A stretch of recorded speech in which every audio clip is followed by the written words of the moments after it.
सवार चली रे मैं तो अपने साजन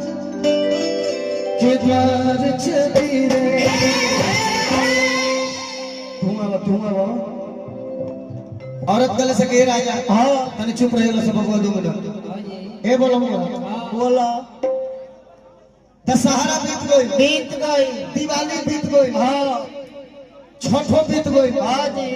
गोधनो बीत गई हाँ हाँ गोधनो में गोधन फटे ना आइल हाँ जी न दीपावली में आइल न दीपावली में आइल हाँ दीपावली में आई तो दिया बरती हाँ मोमबत्तियों बराई रुक जा रहो